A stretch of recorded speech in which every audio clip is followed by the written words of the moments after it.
ऐसा क्या करूं मैं कि जल्दी अमीर बन जाऊं? क्या कोई ऐसी किताब है जिसे पढ़ने के बाद मैं अमीर बन जाऊं? अपनी फाइनेंशियल जर्नी कैसे स्टार्ट करूं? फाइनेंशियल सक्सेस का सीक्रेट क्या है?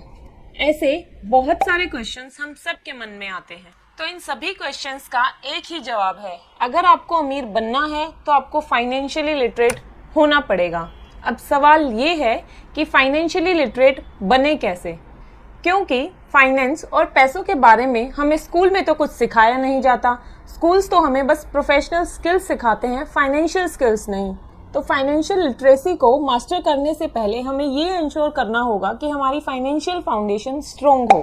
फाइनेंशियल फाउंडेशन स्ट्रॉन्ग होने का मतलब ये है कि हमारी पैसों की नींव मजबूत होनी चाहिए। जैसे अगर हमें एक बहुत ऊंची बिल्डिंग बनानी है तो उसकी नींव भी उतनी ही मजबूत और गहरी होनी चाहिए जो उस बिल्डिंग को स्टेबल रख सके। जबकि अगर हमें खाली एक कमरा ही बनाना है तो उसकी नींव अगर उतनी मजबूत नहीं भी हुई तो भी वो स्टेबल रहेगा। अब इसी तरह से अगर हम लोगों को भी खूब सारा पैसा कमाना है तो उसके लिए हमें पहले अपने पैसों की नींव को मजबूत करना होगा। ऐसा नहीं हो सकता कि बनाना तो हम 50 फ्लोर की बिल्डिंग चाहते हैं पर उसकी नींव हमने एक कमरे वाली रखी है। तो अमीर बनने का और अपने आप को फाइनेंशियली लिटरेट करने का सिर्फ और सिर्फ एक ही रूल है, you must know the difference between assets and liabilities. I think आप में से काफी सारे लोगों को ये पता होगा कि एसेट्स और लायबिलिटीज के बीच में क्या डिफरेंस है, पर फिर भी हम में से ज्यादातर लोग इस कंसेप्ट को अपनी प्रैक्टिकल लाइफ में अप्लाई नहीं कर पाते हैं। हम अपनी लाइफ में लायबिलिटीज लेते हैं और फिर उन्हें एसेट समझने की भूल करते हैं। नहीं समझ आया? रुको, इसके लिए मैं आपको एक कपल की स्टोरी सुनाती हूँ जिनकी रिसेंटली ही शादी हुई थी।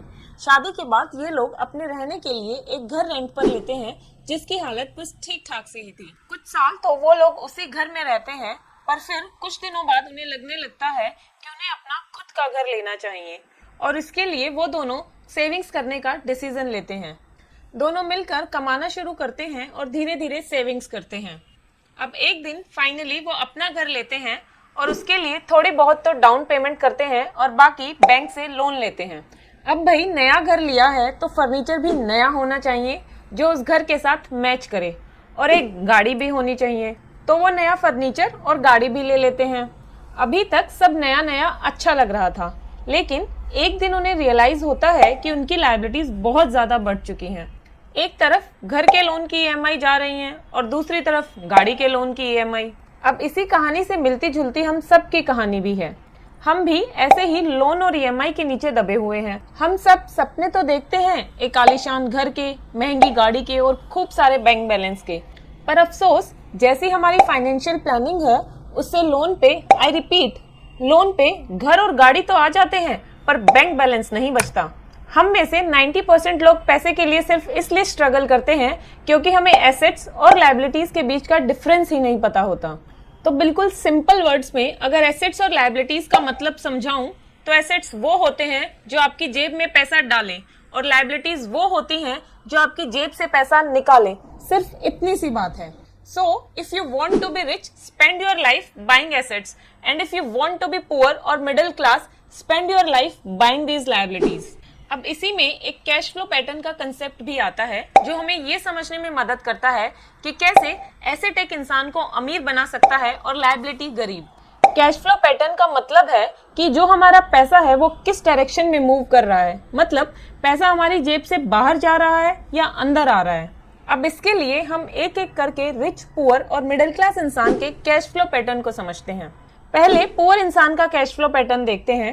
पुअर पर्सन की जॉब से जो सैलरी आती है वही उसकी इनकम होती है और फिर उसकी सारी income taxes, food, rent, clothing इन सब में चली जाती है और एसेट्स कॉलम हमेशा खाली ही रहता है। अब हम मिडिल क्लास आदमी का कैश फ्लो पैटर्न देखते हैं। एक मिडिल क्लास आदमी जॉब करता है, सैलरी मिलती है और उस पैसे से डायरेक्टली लायबिलिटीज खरीद लेता है, जैसे कि home loan, car loan, education loan और क्रेडिट कार्ड डेट, और बाद में हर महीने इन लायबिलिटीज की ईएमआई भरने में और घर के बाकी खर्चों में पूरी सैलरी निकल जाती है और एसेट कॉलम इनका भी खाली ही रहता है। मिडिल क्लास के बाद अब देखते हैं रिच लोगों का कैश फ्लो पैटर्न कैसा होता है। रिच लोगों की सैलरी नहीं होती, एसेट्स होते हैं, जैसे real estate, stock, bonds, mutual funds, ये सब, और इन्हीं से उनकी इनकम जनरेट होती है। जैसे रियल एस्टेट से रेंटल इनकम, स्टॉक से डिविडेंड और बॉन्ड से इंटरेस्ट, इनकी लायबिलिटीज और एक्सपेंसेस ना के बराबर होते हैं। तो अगर आप एक ऐसे इंसान हैं जो अपनी सारी इनकम खर्च कर देता है, तो बहुत हाई चांसेस हैं कि आपकी इनकम अगर बढ़ भी गई तो भी आप मिडिल क्लास ही रहोगे, क्योंकि इनकम बढ़ने के साथ साथ आपके खर्चे भी उतने ही बढ़ जाएंगे। बहुत सारे लोगों को ये समझ ही नहीं आता कि वो अच्छा खासा अर्न करने के बावजूद भी फाइनेंशियली स्ट्रगल क्यों कर रहे हैं। इसका कारण है कि वो लोग कैश फ्लो पैटर्न को समझ ही नहीं पाते। उन्हें ये तो पता है कि पैसा कमाना कैसे है, पर ये नहीं पता कि पैसे को मैनेज कैसे करना है। पैसे कमाने के बाद आप उस पैसे के साथ क्या करते हो और कैसे उस पैसे को लंबे समय के लिए संभाल के रखना है, इसका ज्ञान होना बेहद जरूरी है। तो अगर आपने एसेट्स और लायबिलिटीज के बीच का डिफरेंस समझ लिया और अपने कैश फ्लो पैटर्न को संभालना सीख लिया, फिर आप फाइनेंशियल फ्रीडम की तरफ बढ़ सकते हो। फाइनेंशियली फ्री होने का मतलब ये नहीं है कि आपको सब कुछ छोड़ छाड़ कर काम करना ही बंद कर देना है। फाइनेंशियली फ्री होने का मतलब है कि हमें काम करने या ना करने की फ्रीडम मिल जाती है। जब हम फाइनेंशियली फ्री हो जाते हैं तो चाहे फिर हम काम करें या ना करें, तब भी हमारी जो वेल्थ है वो ऑटोमेटिकली ग्रो करती रहती है। पर यहाँ पर एक इम्पोर्टेंट पॉइंट ये है कि जो हमारी वेल्थ है वो कम से कम इन्फ्लेशन रेट के जितनी तो बढ़नी ही चाहिए, ताकि over a period of time हमारी पैसे की वैल्यू बनी रहे। जैसे लेट्स से अगर इन्फ्लेशन हर साल 8% से बढ़ती है, तो हमारी वेल्थ भी कम से कम 8% से बढ़नी चाहिए। अगर ऐसा है तब हम बोल सकते हैं कि हम फाइनेंशियली फ्री हैं। ये कुछ ऐसा ही है, अगर हम कुछ सालों तक एक छोटे पौधे को पानी देते रहें, तो एक टाइम ऐसा आएगा जब उस पौधे को हमारी जरूरत नहीं पड़ेगी और वो खुद ब खुद ग्रो करता रहेगा। तो दोस्तों, आज की इस वीडियो का सबसे इम्पोर्टेंट रूल ये था कि हमें एसेट्स और लायबिलिटीज के बीच का फर्क पता होना चाहिए। जैसे ही आपको ये फर्क समझ आ जाए, आप अपना पूरा ध्यान उन एसेट्स को खरीदने में लगाओ जो आपको इनकम जनरेट करके देंगे। अपनी लायबिलिटीज और खर्चों को कम रखो, ताकि आपके पास ज्यादा पैसा बचे अपने एसेट कॉलम को बढ़ाने का।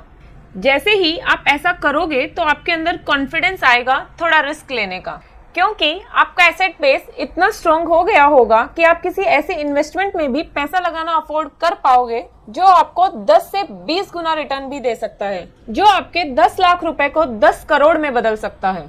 एक ऐसी इन्वेस्टमेंट जो मिडिल क्लास को रिस्की लगेगी पर आपको नहीं, क्योंकि आप एसेट और लायबिलिटीज के बीच का फर्क अच्छे से समझ चुके हो।